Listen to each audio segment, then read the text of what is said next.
कवर्दे हार विठ्ठल पार्वती पते हर महादेव कांत स्मरण जय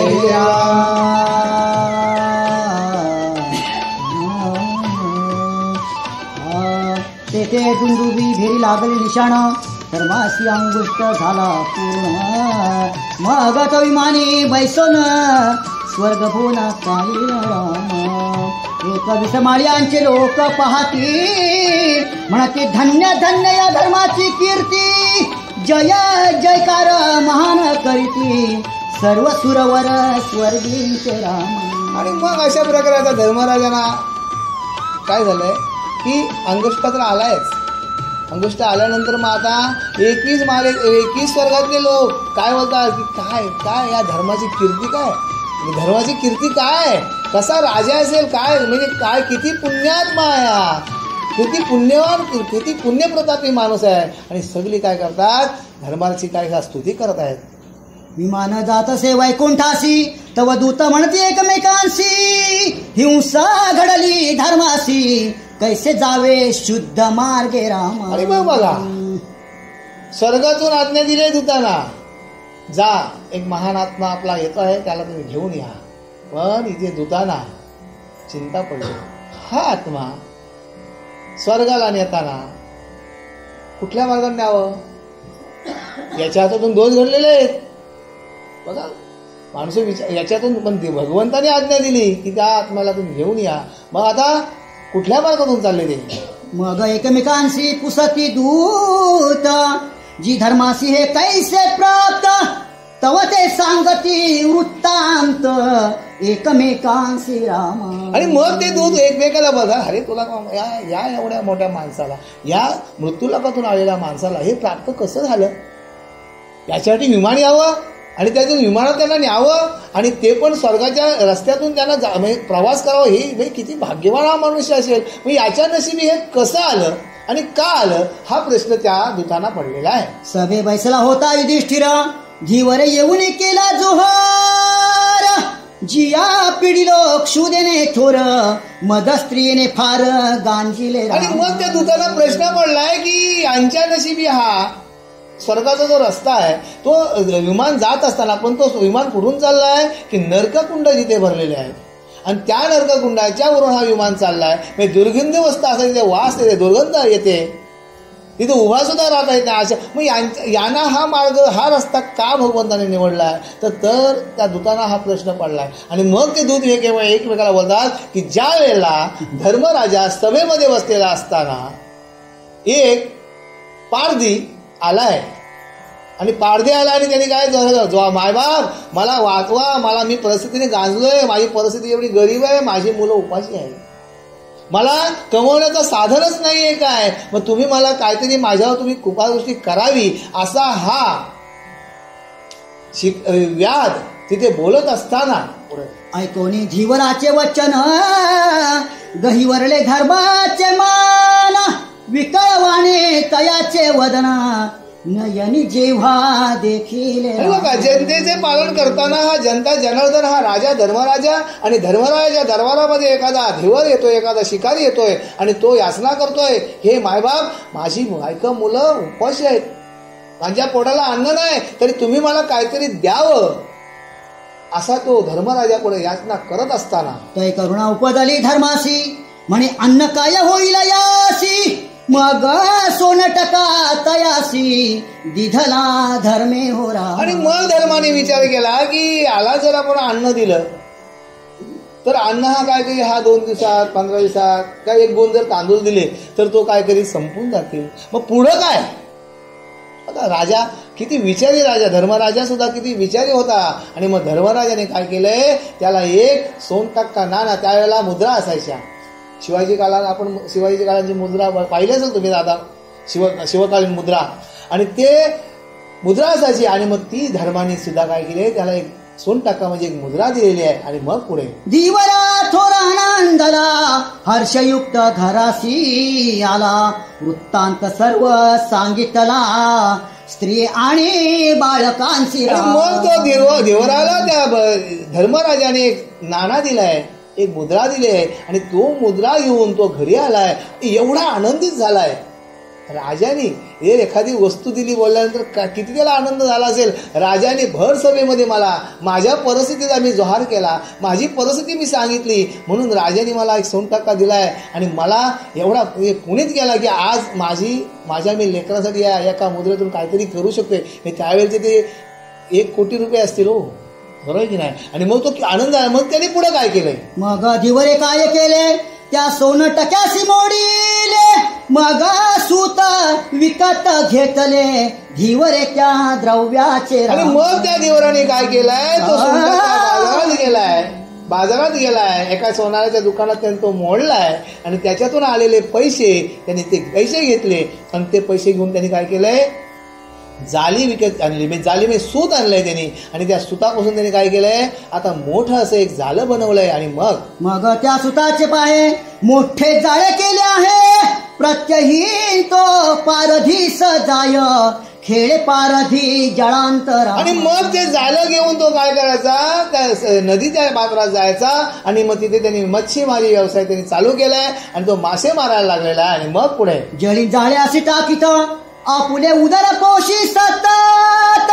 मीन मारी असंख्यात, म्हणे हा प्रसाद धर्माचा. आणि मग त्याने तो मच्छीमारी करत असताना, मासेमारी करत असताना त्याला असंख्य मासे भेटायचे आणि असंख्य मासे भेटल्यानंतर तो मनातून एक विचार करायचा की आज माझ्या राजाने मला हा सोनटक्का दिला आणि मला काय केलंय, धंद्याला लावलंय, मला आज मार्गाला लावलंय. बघा आपल्या सुद्धा एखाद्या लग्न जर मुलाचं होत असेल किंवा मुलीचं होत असेल आणि शेजाऱ्याने जर आपल्याला मदत केली तर आपण बोलतो, दादा तुझ्यामुळे माझ्या मुलीचं लग्न झाला हो, बोलतो की नाही.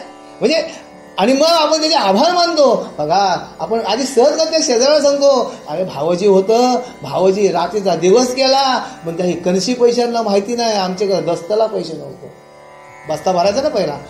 म्हणजे पूर्वीची परिस्थिती जर मागे जर पाहिलं, मागचा जर इतिहास आज आपल्याकडे सगळा भौगोलिक भरून दिला आहे, पण मागचा जर इतिहास जर पाहिला तर दादा लय परिस्थिती वेगळी होती. तव्यावर पॅन्टी सुकवल्या की नाही, बरोबर की नाही. शाळेत जायला एकच पॅन्ट आणि ती पण पॅन्ट तव्यावर सुकवता कधीतरी तिला भोग पाडायचा, ती परिस्थिती होती. आणि मग त्या धिवराची परिस्थिती काय झाली असेल, त्याला आज राजाने सोनटक्का दिला आणि आज त्याला धंद्याला लावला, तो मार्गाला लागलाय, त्याची मुलं मला सुखात खा. मग तो आशीर्वाद दिला नाही, माझ्या राजाने मला रुपया दिला म्हणून मी आज एवढा चांगला माझ्या मुलाला पोचतोय. आणि मग तो धर्माला काय करता, आशीर्वाद द्यायचा, महान माझा राजा आहे, खरोखर माझ्या राजाने माझ्यावर उपकार केला. आणि ते तर दोष या धर्माला घडलो नाही, हे कोण बोलतात, सेवक बोलतात इकडं. ऐसा प्रत्यहीन उपकार धर्माचा मानित धीवर, अगा ऐसा अविचार धर्मासी प्राप्त येणे गुणेरा. आणि मग हा प्रश्न तो दूताना पडलाय की धर्माच्या हातून काय नक्की दोष झालाय. बघा प्रश्न आपण सहजगत्या बोलतोय, मासेमारी केली म्हणून धर्माला दोष झाला, हा नाही की हा दोष तर धर्माचा कळत न कळत झाला नसेल. हा प्रश्न त्या दूताला पडलाय. आणि हा धिवर काय करतोय, धिवर काय करत होता, धर्माला आशीर्वादच देत होता. बघा पुढे येईल थोडा, अगा सर्वांची द्यावे अन्न, परिधान द्यावे पात्र पाहून, म्हणून धर्माशी पतन, हिंसा संगे दोष घडला रामा. आणि मग बघा इथे सांगितलंय अन्न द्यावे पात्र, दान द्यावे पात्र बघून. आता आम्ही दान देतोय, आम्ही सकाळी लवकर 5 वाजता उठतो आणि तिथं सप्तची देणग्यांची यादी वाचत असतो. अमक्याने 101 अनुभव तो येऊन दान करीत होता. काय रे, मी सकाळपासून ऐकतोय, माझा अजून मायक नावच पुकारला नाही, माझा अजून मायको नावच पुकारलाय. मग तुम्ही दान कसं द्यावं की या हाताचं दान या हाताला कळवू नये, पण आम्ही दान देतोय ते फक्त आम्ही नावासाठी देतोय, मला कोणीतरी मोठा बनावा म्हणून देते. अरे आम्ही तुम्हाला आज या वर्षी सप्ताला एवढा मोठी देणगी तुम्हाला दिली, पण तुम्ही आम्हाला हाक सुद्धा नाही मारली हो, नका ना देऊ पात्र. म्हणजे मला सांगा, ही जर आम्ही नावासाठी करतोय, मग धर्माने हे दान दिलं होतं, हे कशासाठी दिलं होतं, एक परिवार त्यांनी जगवला होता. बघा धर्माने चुकी नव्हती केली, धर्माने एक त्या व्याधाचा, त्या शिकाऱ्याचा, त्या मासेमारी करण्याचा कोल्याचा परिवार म्हणजे उपाशी राहता, त्याचा परिवार जगवला होता. मग त्याच्याकडून धर्माला आशीर्वाद वाईट भेटतील, चांगलेच भेटतील ना. मग इथे दूत विचार करतात की हा तर दोष धर्माचा झाला नाही.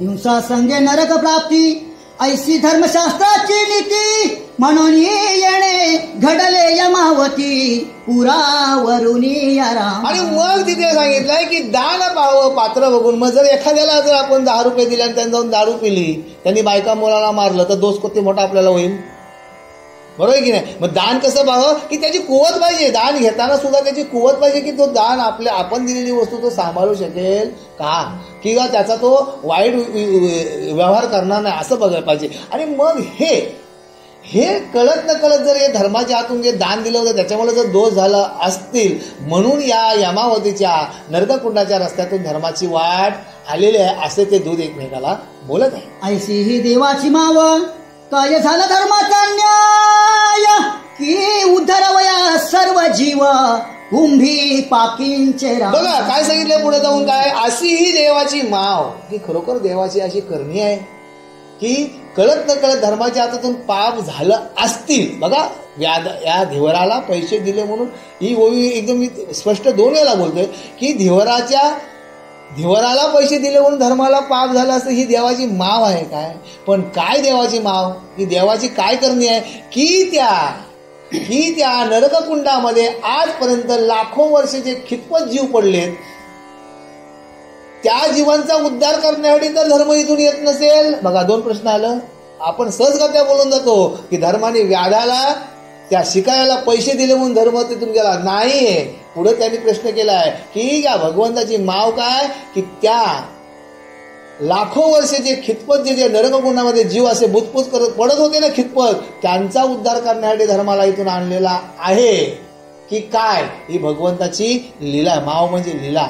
म्हणून त्याचे विमान पाहे यमपुराहून जात आहे 12 योजनेपर्यंत लवल आहे महादुर्गंधी येत असे. 1200 योजने लांब असा तो मार्ग, असा दुर्गंधीत मार्ग आहे नरककुंडाचा, तो अशी घाण वास येत आहे. आणि अशा मार्गातून 1200 योजने दूर नरककुंड, आणि त्याच्यामध्ये जीव किती असतील, लाखो करोडे जीव असतील. मग त्यांचा उद्धार करण्यासाठी भगवंताची काय माव आहे की खरोखर त्या जड जीवांचा उद्धार करण्यासाठी हा धर्मात्मा या रस्त्यातून जात आहे. तव धर्म म्हणे दूतांप्रती या मार्गे काले की तो स्वर्ग मार्ग चुकले ती म्हणून आले तया मार्गे राम. बघितले धर्मराजा त्या दूतांना प्रश्न करते, अरे बाबांनो तुम्ही काय मार्ग चुकलात का काय, ही इथे दुर्गंधीचा मार्ग आहे, या मार्गातून काय आला तुम्ही, नक्की खरोखर मार्ग चुकलात का काय, मला शंका आहे तुमच्या, म्हणजे रस्ता म्हणजे तुम्ही विमान चालवता की काय, तुम्ही खरोखर रस्ता चुकलात का काय,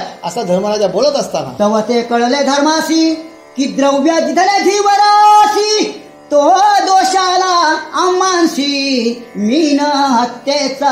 आणि मग त्यावेळेला धर्माला समजलं, त्या दूतांच्या वार्ता धर्माला समजलं की माझ्याकडं कळत न कळत मी धिवराला एक सोनटक्का दिला होता, आणि त्या सोनटक्क्यामुळं त्याने काय केलं, मासेमारी केली, आणि मासेमारी कळत न कळत माझ्या बाजूला दोष पडलं की काय.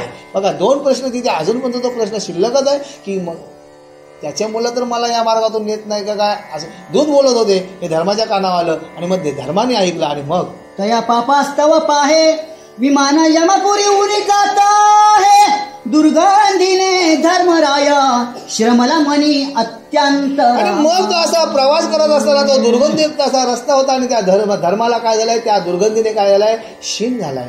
आपण सुद्धा बघा गावाच्या बाहेरून जाताना जर गटार असेल तर आपण नाक धरून जातो, शी इथून नको. मग तिथे कशी दुर्गंधी असेल, धर्माची तिची अवस्था काय झाली असेल. मग धर्मे काय केले दूतांशी सत्वर बोलाविले अगा तुम्ही जावे वहिले यमपुरी श्रीराम. आणि मग आता धर्मराजाने काय केले, त्या दूतांना प्राचारण केले आणि बोलवलं, बाबांनो इकडे या आणि तुम्ही यमपुरीला जा. जीवांशी सांगावी मात की जितके असाल कुंभी पाकांत की तुके येऊनी समस्त मजशी दृष्टी विलोकी जय राम. लोह परिसाशी काय साय उपमा सद्गुरु महिमा आघादची. ज्या वेळेला लोखंडाला परिसाचा जर स्पर्श झाला तर त्याचं सोनं होतंय. आणि हा धर्मात्मा कसा आहे, पुण्यात्मा आहे. आणि त्या दूतांना काय सांगितलं की या कुंभिकामध्ये जे जीव जंतू आहेत त्यांना सांगा, एक महान असा आत्मा धर्मराजा येतोय आणि धर्मराजाच्या नजरेने धर्मराजाला जर तुम्ही नजरेने पाहिलेत तर तुमचा उद्धार होईल. म्हणजे बघा किती मोठी व्याप्ती आहे भगवंत नामाची, किती मोठी व्याप्ती आहे किती. आणि मग पुढे ऐसे ऐकून या वचन दूत गेले पुढे धावून, कुंभी पाका पुढे उभे राहून सांगती मात जीवांशी राम. आणि मग आता ते दूताने धर्मराजाचे हे शब्द ऐकल्यानंतर दूताने काय केलंय, पुढे गेलेत आणि कुंभी बागाच्या किनार उभे राहिलेत आणि मग सांगतात, ओरडून हाका मारून सांगतात, अरे या म्हणजे आजपर्यंत तुम्ही खितपत पडलेले जीव जंतू हो, की ते एक धर्मात्मा येतोय आणि त्याला तुम्ही फक्त नजरेन पहा आणि त्याने तुमचा उद्धार होईल, असे ते दूत हाका मारून सांगत आहेत. आता परिसामुची मात या मार्गी धर्म असे येत, तयासी हो तुम्ही समस्त दृष्टी पहा सत्वरी राम. आणि ते सांगतात की तुम्ही त्या धर्मात्माला फक्त नजरेने पहा, बघा त्या नजरेने पहा आणि त्या नजरेने पाहिल्यानंतर धर्मराजाची आज्ञा ऐशी आम्ही येतो या मार्गाशी, दृष्टी उदार सर्वांशी येतान मार्गी होईल राम. आणि धर्मराजाची आज्ञा आम्हाला अशी आहे, त्या जडजीवाला सांगते हाक मारतात नाही, आपण कशी गावात दौंडी पिटवतो ना दौंडी, मग तशी दौंडी पिटवतात की त्या जडजीवाला सांगतात की बाबा रे की धर्मराजाची आज्ञा आहे की या मार्गातून एक महान आत्मा येते आणि त्याच्या फक्त तुम्ही नजरेला नजर मिळवा. ऐकोनी दूतांची बोला सकळांशी आनंद झाला, तवा दुर्योधनाला महादुःख वाटले बघा. आणि मग या दुताई हे वाक्य या दुताई जे सांगितलं, दौंडी पिटवली आणि त्या जडजीवाला तिथे जे जीव की आज धर्मात्मा येते, आज आमचा उद्धार, आज आम्ही लाखो वर्ष इथं पडलोय, नरकायातना भोगतोय आणि आज आमचा उद्धार होतोय, त्या जीवाला आनंद झाला, ते नाचायला लागले. पण इथं बघा नाचका कांदा तो नाचका सगळंच नाचवते. म्हणजे बघा मेलाय नरककुंडामध्ये पडलाय तरी पण वैरभाव विसरलाय नाही विसरलाय. तो ते मी या धर्मामुळे माझा उद्धार करून घेऊ. आजपर्यंत आम्ही टीजभर जागासाठी भांडलो, आजपर्यंत आम्ही सगळ्या गोष्टी केल्या, युद्ध केला, सगळ्या गोष्टी केल्या, तसूभर जागा यासाठी भांडलो आणि या धर्माच्या आणि मी माझा उद्धार करू कदापि शक्य नाही. आणि मग त्यांनी पुढे काय केले म्हणे, धर्माची दृष्टी पाहे आता मी उद्धारू काय, म्हणून तो करीत आहे थोर दुःख कुंभी पाकिरा. आणि मग तो विचार करतोय की या धर्माच्या मुळे मी माझा उद्धार करून घेऊ. मी आज एवढा मोठा असा राजा होतो, अरे पण तू लढवून मरून आलेला आहेस वरती, म्हणजे मेल्यावर सुद्धा यांनी वैरभाव विसरलाय नाही विसरलाय. आणि मग तो काय करतोय, शेवटला त्या कुंभी पाकाच्या यातना पुन्हा भोगत खितपत पडतच राहते. आणि मग हे कुंभी पाकींचे जीव जंत संतोषल्यासाठी समस्त, तवा दुंदुभी भेरी वाजत आला म्हणती धर्मराजा. आणि मग आता या कुंभी भागामध्ये आजपर्यंत जे खितपत पडलेले जीवजंतू होते त्यांचा आज काय झालंय, त्यांचा आज आता उद्धार होणार आहे भगवंताच्या. आज एक प्रकारचा धर्मात्मा धर्मराजा म्हणजे भगवंतच आहे आणि तो आल्यानंतर या जीवांचा उद्धार व्हायला. मग तिथे काय झालंय, कुंभिवामध्ये दुदुंबी भेरी आजी वाजायला लागले, तुतारे सरी चौघडे असे वाजायला लागले. का वाजायला लागले की आज एक महान आत्मा तिथून येत आहे. तव तो कुंभी पाक जाणं 84 गावे विस्तीर्ण, अनेक जीव उभे राहून धर्मदृष्टी पाहती. आणि मग तो एका 84 गावं बसतील एवढी मोठी जागा आहे आणि एवढ्या मोठ्या जागेमध्ये तो कुंभी बाग आहे. आणि तो कुंभी आता आपल्या कांदेपाडा जर गाव बघितला तर आपला किती मोठा, आणि 84 गावं बसतील एवढा मोठा विस्तार, अशा त्या भूमीवर तो कुंभी बाग आहे, तो नरककुंड आहे. आणि त्या नरककुंडामध्ये किती जीव असतील हो. आणि मग ते जीव उभे राहून धर्माला हाका मारतात की महान आत्मा की तुझ्या मुलं आज आमचा उद्धार होतोय, तुमच्या मुलं आज आम्ही या सर्व या घाणीतून नरककुंडातून आमचा उद्धार होतोय. म्हणजे आज आणि मग ते सर्व काय करत नाचतात आणि धर्माला सुद्धा ते आशीर्वाद देत आहेत. पापकर्मी उद्धारुनी जाय, दुर्योधन म्हणे धर्मदृष्टी उद्धारू काय, म्हणून बुडी देत आहे कुंभी पाकित दुष्ट बुद्धी. आणि मग एवढा या जडजीवांचा उद्धार होत असताना पापकर्मी बघा, एखाद्याच्या जर जीवनामध्ये जर एखाद्याला जर ती खोडत असतं, वाईट खोड होती ना, त्याचे मला कारलं कडू ते कडूच ना, ते किती तुम्ही गोड केलं ते जमणार नाही. आणि मग शेवटला त्यांनी काय केलंय की त्या कुंभीभागामध्ये पुन्हा दुर्योधनाने काय केलंय, बुटी मारले की मी याच्याने माझा उद्धार करू शक्यच नाही. हा तू मदत करतोस, अजिबात नको, मी कर्ज घेईन. बरोबर आहे की नाही? पण माणूस एखाद्या वेळेला जर आपण एखाद्याकडे मदत मागायला गेलो तर तो यावेळेला देत नाही. त्याला माहिती असतं हा गैरत घेऊन खर्च करील. पण तो कार्याच्या वेळेला जाऊन मदत करतो, तुझी मदत आम्हाला अजिबात नको, तो आलतो तो दिलाच नाही. बरोबर आहे की नाही? मी अशी परिस्थिती आहे. आता धर्म काय बोलतोय, धर्माच्या काय होतंय की आता इथे माझा भाव आहे ना, त्याचा उद्धार व्हायला पाहिजे. आणि मग नाही, तुझ्यानी माझा उद्धार नको. पुन्हा तो कुंभी भागामध्ये बुटी मारून बसला. आणि मग किती बसलाय तो, तव धर्मासी भक्त विनवीत, जी दुर्योधन आहे जात, बुडी द्यावया कुंभी पाकांत, तू मानसी येता देखोनी. अरे बघा, आजपर्यंत जे खितपत पडलेले जीव जंतू होते ते आता कोण झाले, धर्माचे भक्त झाले. धर्माचे भक्त झाले की धर्माला त्यांना हवावासा वाटते. आणि मग ते जीवजंतू काय सांगतात धर्माला, हे राजा, हे महानात्मा, की तुमचा भाऊ काय केलाय की तुम्हाला पाहिल्याबरोबर तोंड नको त्याचा बघायला. दुर्योधन काय विचार करत होता, तोंड नको धर्माचा बघायला. आणि मग तुम्हाला पाहिल्यावर त्याने काय केलंय, कुंभीभावामध्ये मोठी मारलेली आहे. आणि मग पुढे काय झालं, मग धर्म विचारी मानसी, म्हणे कैसे जावे सोडोनी यासी, मग तेथे उभा षण्मासी, वाट पाहे तयाची राम. आता कोण थांबल काय, थांबल? साधा दरवाजा उघडला नाही तर आपण दरवाजा थांबत नाही. तर धर्मराजा इथे त्या दुर्योधनाची 6 महिना वाट पाहतोय. काय विचार काय म्हणत करते, काय झालं काय, कितीतरी आपला रक्त आहे ना, आपल्या रक्ताचा उद्धार झालंच पाहिजे. मग याला मी टाकून जर मी गेलो तर मला सुद्धा दोष लागेल. धर्मराजा विचार करतोय. आणि मग मला जर 6 महिने थांबायला जर चालेल.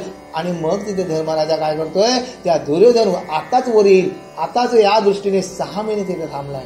उभा राहिला षण्मास, आता निर्बंध दुर्योधनास, मग टाकावया श्वास, बाहेर असे उसळला. बघा, शेवटला हा धर्मराजा तिथे 6 महिने थांबलाय. पण निर्बंध आता दुर्योधनाचा. आपण पाण्यात बुडी मारल्यावर किती मिनिटं मारणार हो, जास्तीत जास्त 3 मिनिटं, 4 मिनिटं, 5 मिनिटं याच्यावरती राहू शकताय. मग हा बघा योग साधनेचा होता.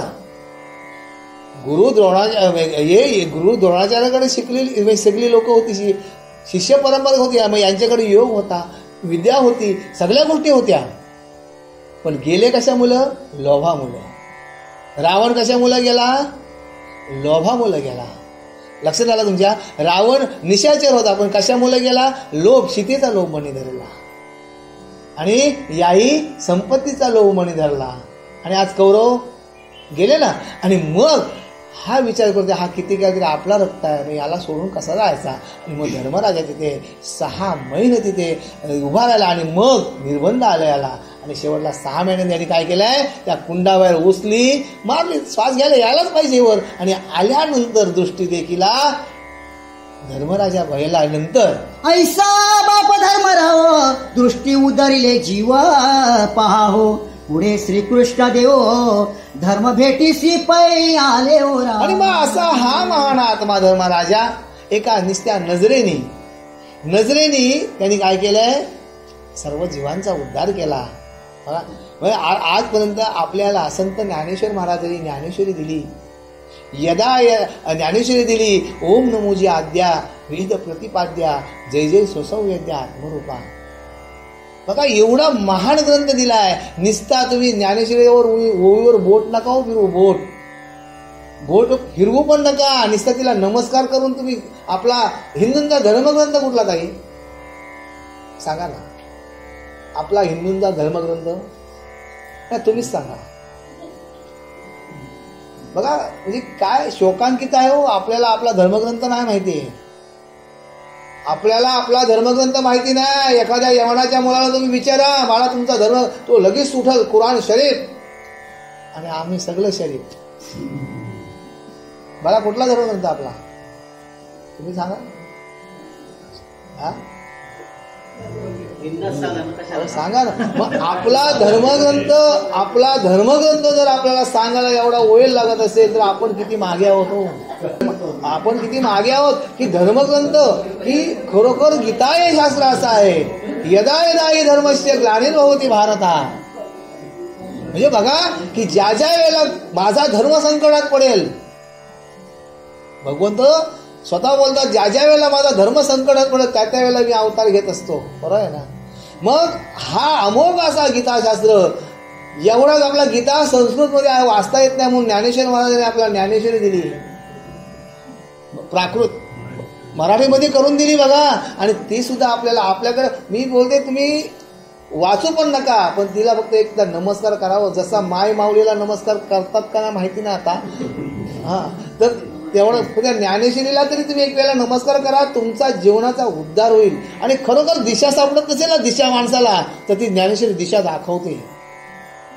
ज्ञानेश्वरी दिशा दाखवते, पण त्याच्यावर भाव धरून या वाचे ज्ञानेश्वरी. जर आपण जर ते भाव धरून कृपा करी हरी, मग जर आपण भाव धरून जर आपण ज्ञानेश्वरी जर वाचली तर कृपा करी. आणि मग इथे धर्मराजाचा काय आहे, त्या भगवंताकडे भाव होता. आणि मग भाव असल्यामुळं धर्मराजाने तिथे भगवंताने दर्शन दिलेलं आहे. सवे सुरगण समजता ब्रह्मस्तुती असे करीत, तेथे क्षेमासे होत देव आणि धर्मासी राम. बघा आता एवढा महान आत्मा धर्मराजा, धर्माची स्तुती करायला कोणाला? ब्रह्मदेवाला. म्हणजे ज्याने सृष्टी रचावी, ज्याने आपण बोलतो ना विधी म्हणजे ब्रह्मदेव, विधी लिखित असेल ते घडल. आपण बोलतो ना, आपण सगळा खापर नशिबावर फोडतो, नशिबावर. अरे पण तुम्ही कर्मच जर केलंच नाही, तुम्ही कष्टच जर केलंच नाही, तर तुला नशीब कुठून देणार आहे? हो, त्या शेतात जर तुम्ही पेरलाच नाही तर भात कुठून येणार आहे तुला?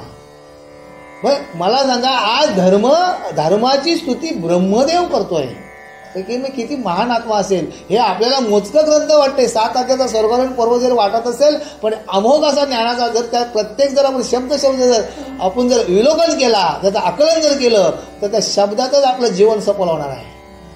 आज तुम्ही खरोखर इथे बसलात का नुसतं दादा गेले म्हणून तुम्ही अध्याला नाही, काहीतरी पूर्व सुकृताची जोडी होती तुमच्या नशिबी, म्हणून तुम्ही आज इथे सर्वजण अध्याला बसलात. असं नाही नुसतं बोलत मी की तुमच्या पूर्व सुकृताची जोडी होती म्हणून तुमच्या कानावरील शब्द तुमच्या ऐकायला भेटतात. नुसतं सर्वांच्या नशिबी नाही हो, जाऊ द्या तिकडे झोपूया आपण, चालू द्या तिकडे अध्या, असे नाही, की त्याच्या नशिबी लागतं. लक्षात आला. क्षेम दोघांची पैसाली जीवन कळ एक केली, ज्योतिषी ज्योती मिळाली त्यासी उपमा नाहीच. आणि बघा क्षेम जशा 2 दिव्यांच्या ज्योती जर आपण घेतल्या ना आणि त्या जर एकत्र केल्या तर तुम्ही ओळखाल का ज्योत कुठली होती? तसं भगवंत आणि धर्मराजा काय झालंय, एकमेकांना मिठी मारले, कडकडून मिठी मारले, लढीवाळपणे मिठी मारली आणि ते कसे झाले, एक रूप झालेले आहे. तव क्षेम सोडून धर्म उभा ठेला, मग भीमार्जुना पायांशी लागला, नकुळा सादेवा तैसाची भेटला, द्रौपदी लागली चरणा. आणि मग भगवंताचा क्षेम सुटल्यानंतर आता इथे सर्व 5 भीम, अर्जुन, नकुल, सदेव, द्रौपदी आणि सगळी आता इथे धर्माच्या पायावर पडलेले आहेत. आणि मग कोण भेटले? कुंती माता भेटलेली आहे. तवा देखील कुंती माया धर्मय धरिले तिचे पाय, पुनित तयाचा देह होय म्हणून.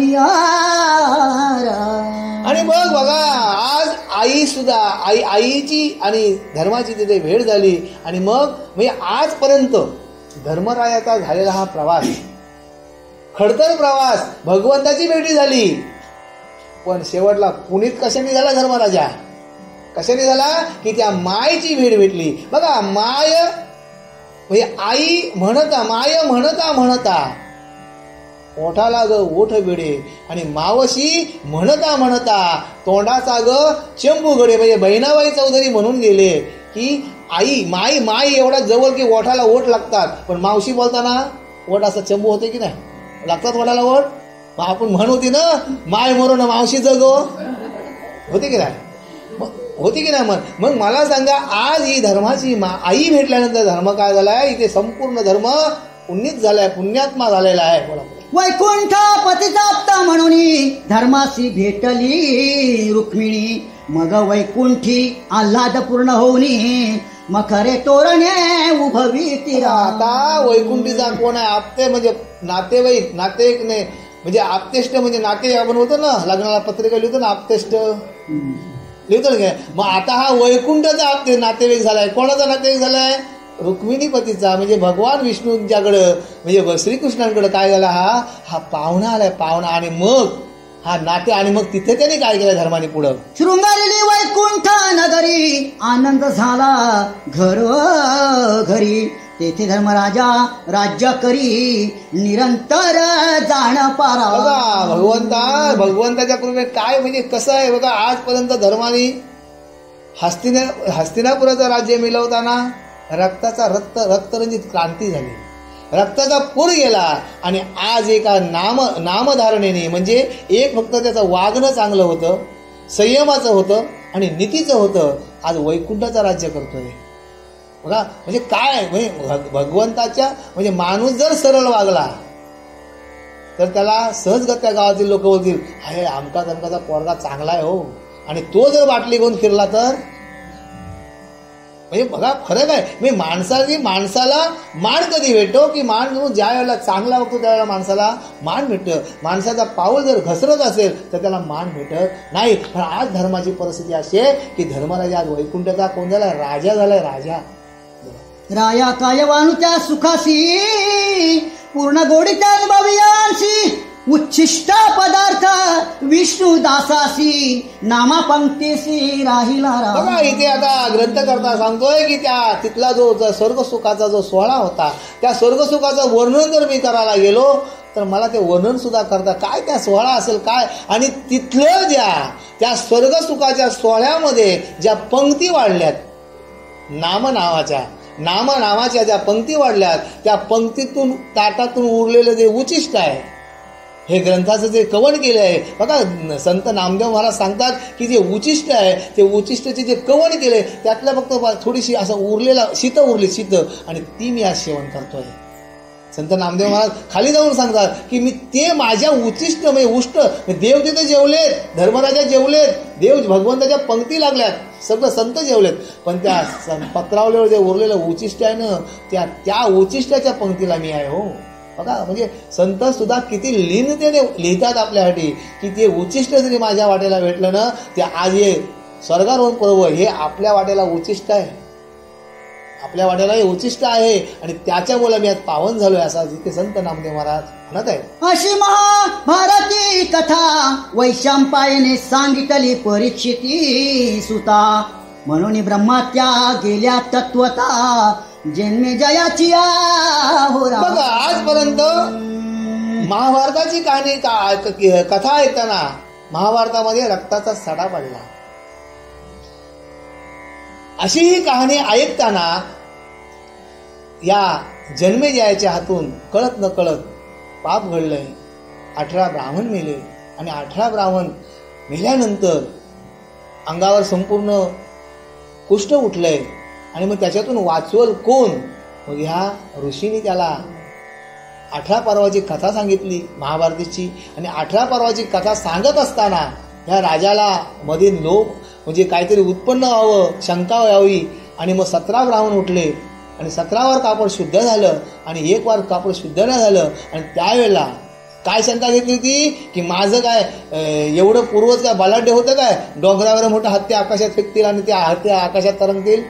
एका शंकेमुळे काय झालं, त्याचं पतनाला कारण झाला. शेवटला त्या गुरुनी पुन्हा उपदेश देऊन ती 18 पर्वाची कथा पूर्ण केली. आणि अशी ही पुण्य पावन कथा ह्या राजाने ऐकली आणि तो कसा झाला, पुण्य पावन झाला. 18 ब्राह्मण उठले, 18 वार कापड शुद्ध झाला. म्हणजे या कथेमध्ये, महाभारताच्या कथेमध्ये मला सांगायचं तात्पर्य काय की महाभारताची कथा तुम्हाला नाही वाचता आली ते चालेल, पण तुम्ही निश्चित कानाने श्रवण केलीत तरी तुमच्या आजपर्यंत केलेलं तर पाप जातील ते.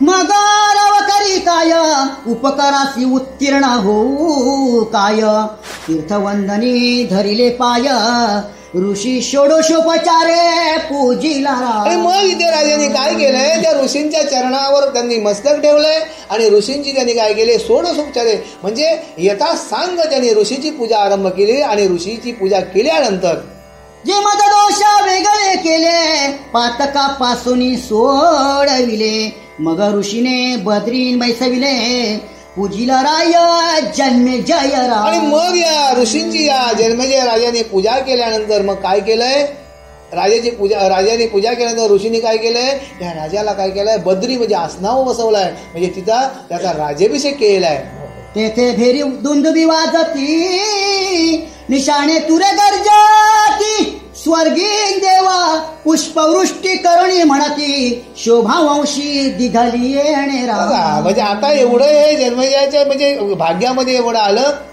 की हा अभिमन्यूचा मुलगा आणि त्यांचा हा नातू बरोबर गेलाय. मग या नातवाने काय केलंय आज संपूर्ण याच्या म्हणजे याच्या जन्मजयामुळे काय झालंय की आजपर्यंत 18 पर्वाची कथा ऐकायला भेटली बरोबर की ना. 18 पर्वाची एवढी पुण्यपावन कथा ऐकायला आपल्याला भेटली आणि आजपर्यंत यांनी काय संपूर्ण कुलाचा कशामुळे उद्धार झाला की धर्मराजा कुठे गेलाय स्वर्गाला गेलाय आणि धर्मराजाने कोणाला म्हणजे दुर्योधन तुझा आखडला होता त्याला सुद्धा उद्धारला की नाही. म्हणजे किती महान आत्मा म्हणजे ज्याचा एक परिस्थिती आहे की पाऊस आज पडलाय आपल्या भूमीवर आणि आपण भात टाकलाय त्याच्यातून धान्य उगवलाय आणि तो आम्ही दलाला गिरणीवर नेलाय आणि त्याच्यातून भात आलाय आणि तो पुन्हा शिजवलाय आणि तो पुन्हा खालाय खाल्यानंतर त्याची पुन्हा विष्ठा झाली ती विष्ठा जमिनीत गेली.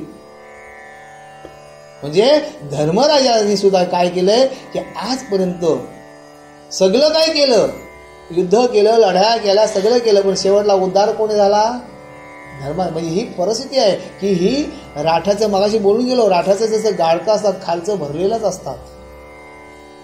मग आता या नातवाने काय केलाय ही कथा ऐकून काय केलाय पूर्ण यांचा पूर्वज काय केलाय उद्धार केलाय पूर्वजांचा. मग तो राजा जन्मजय पाहे प्रत्ययीन भारत कथा सेवित आहे पूर्वजांशी मोक्ष होय ही कथा ऐकली. म्हणजे ही कथा ऐकल्याने काय होते आपण सुद्धा जर ही कथा जर ऐकली तर आपल्या माय पितरांना सुद्धा मोक्ष प्राप्त होईल.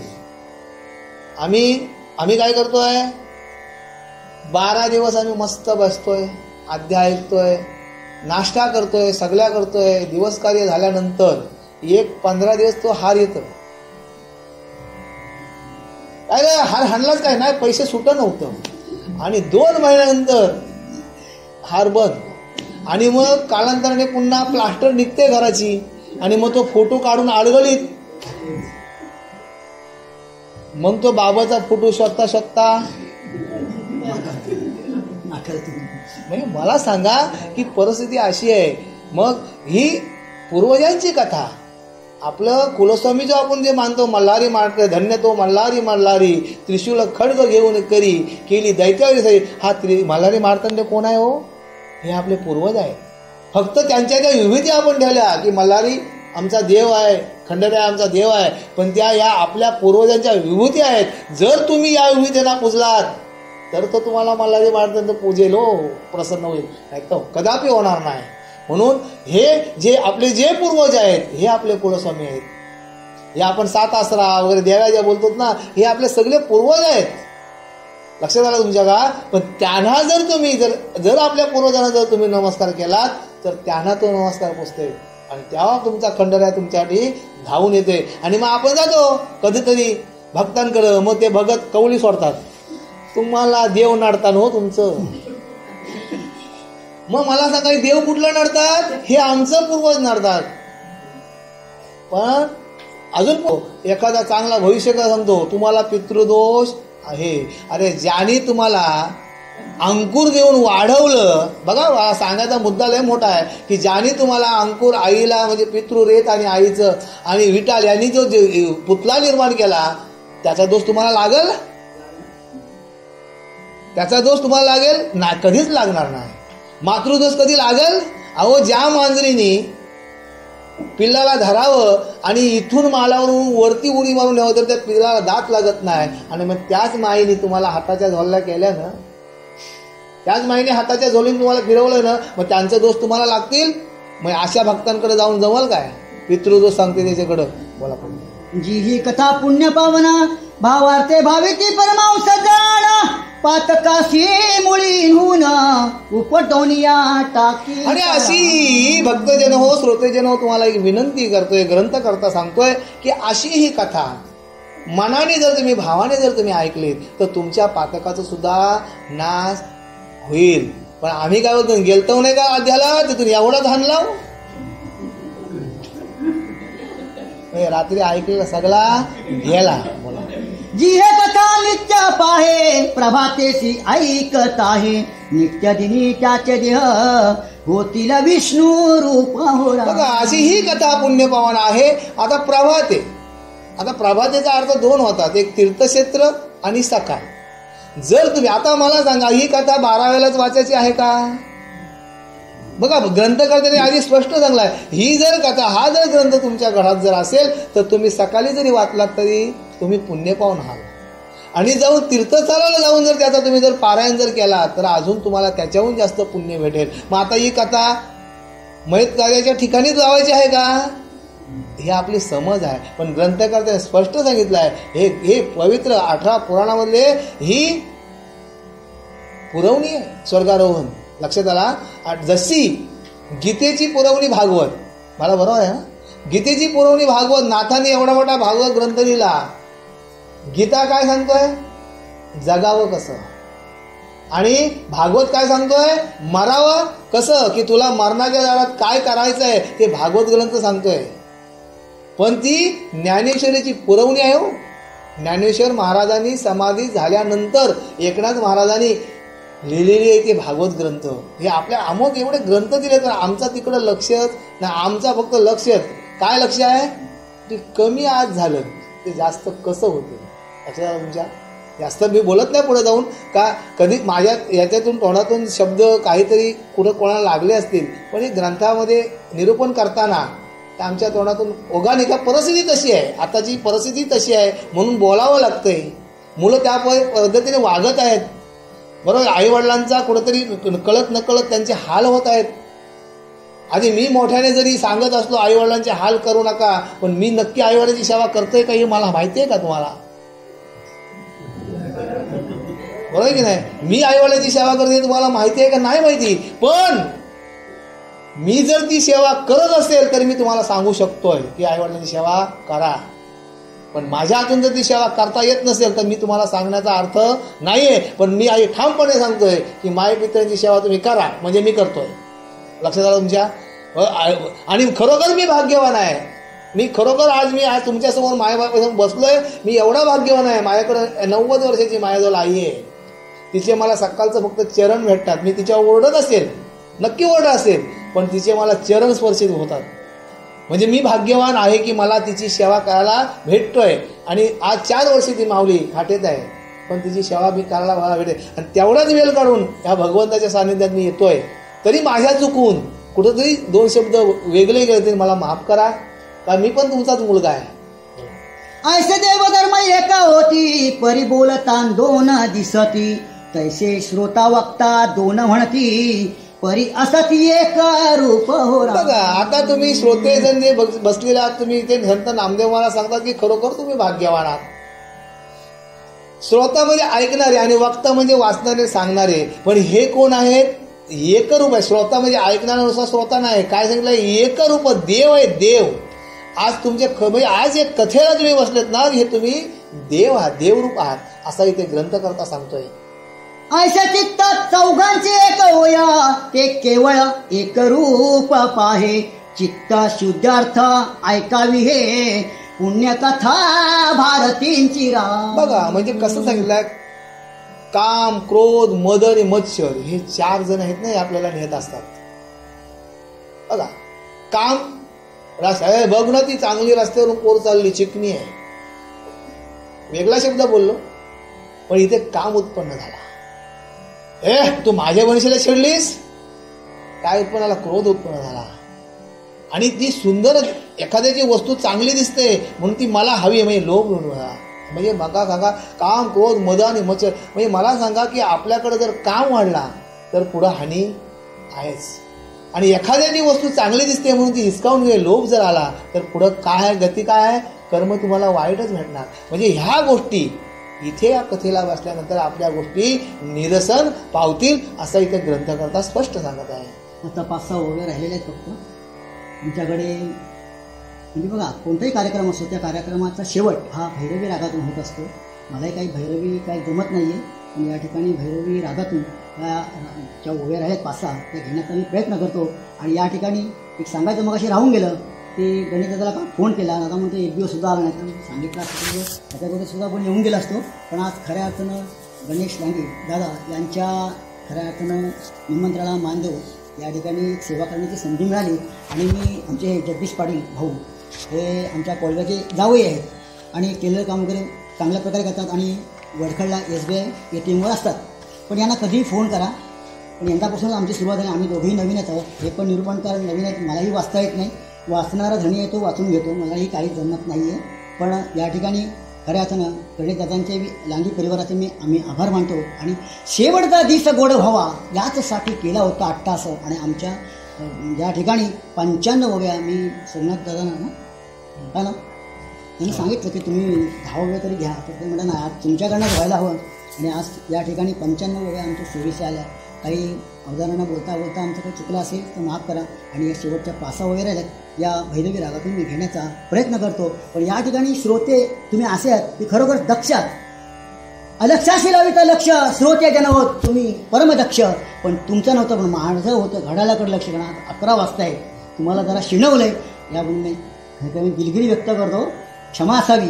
आणि या ठिकाणी भैरवी रागातून या ओव्या घेतो.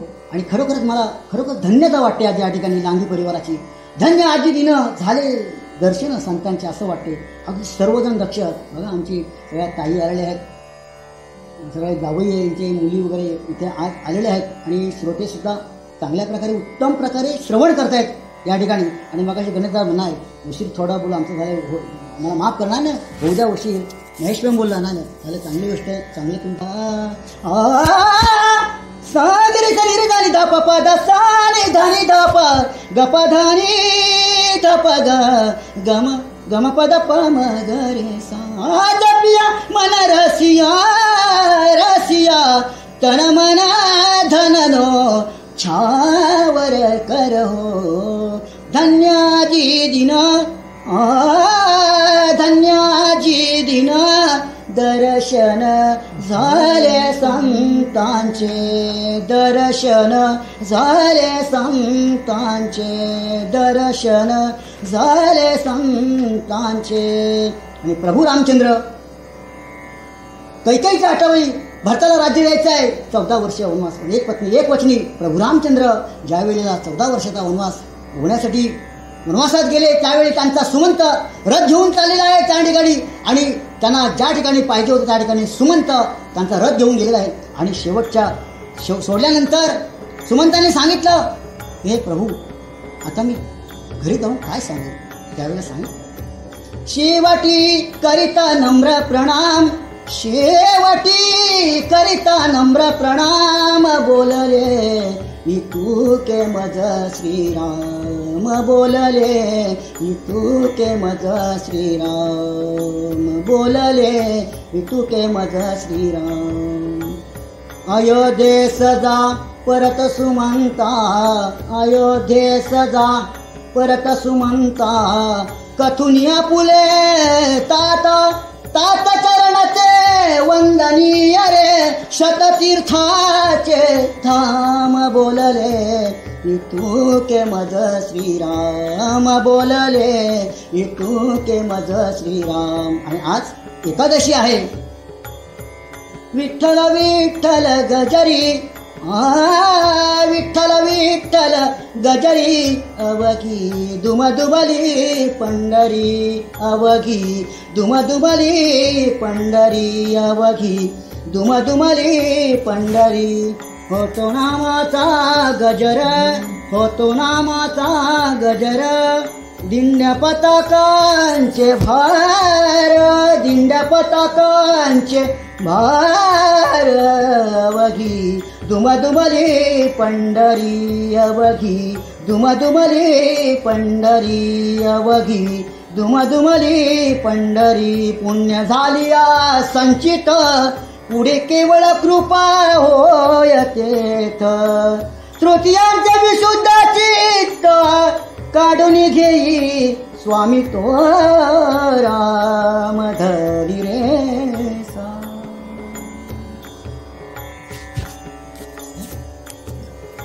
शुद्ध चित्त काढून घेई स्वामी तो आणि अशा प्रकारे राम धरी रे. की खरोखर ही कथा पुण्यपवन ऐकताना या श्रोत्यांच्या मनामध्ये काय वाईट दोष असतील, वाईट विचार आले असतील, तर तो हा भगवंत सहजगत्या या कथेच्या रूपातून तुमच्यातून ते दोष काढेल, अशी एवढी पुण्यपवन कथा आहे. ही कथा ऐकता सुख आहे आणि अवघे कृष्ण रूप होय. महापापासी नाश होय निसंशय हेची जाणा हो. आणि मग ही कथा जर कथा तुम्ही खरोखर विश्वास ठेवून जर ऐकलीत, आणि जर तुम्ही विश्वास जर ठेवून ऐकलीत, तर ही कथा कशी आहे, पुण्यपावन आहे.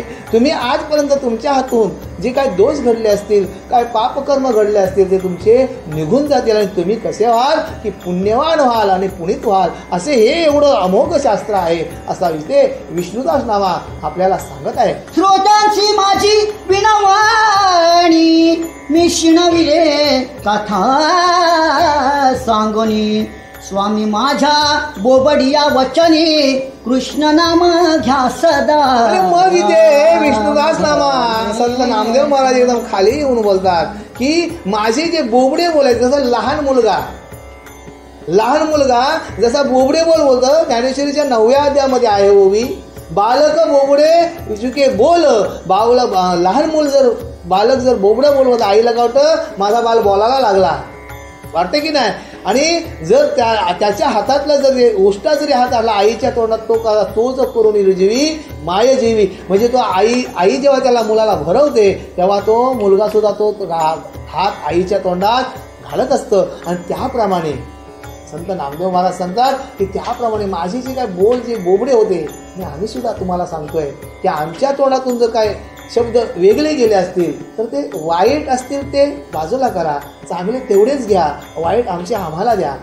बरोबर की नाही. आणि इथे नामदेव महाराज सांगतात की खरोखर श्रोतेजन हो, तुम्ही कोण आहात की एवढे म्हणजे मायबाप आहात की तुम्ही खरोखर आजपर्यंत तुम्ही माझी जी मी तुम्हाला शिनवलं, आजपर्यंत मी कथानक ऐका शिनवलं, तरी पण नामदेव महाराजांना अजून बोलावंसं वाटतंय की अजून मला काहीतरी तुम्हाला सांगायचं वाटतंय की तुम्ही हे गोड मानून घ्या आणि तुम्ही मला माफ करा.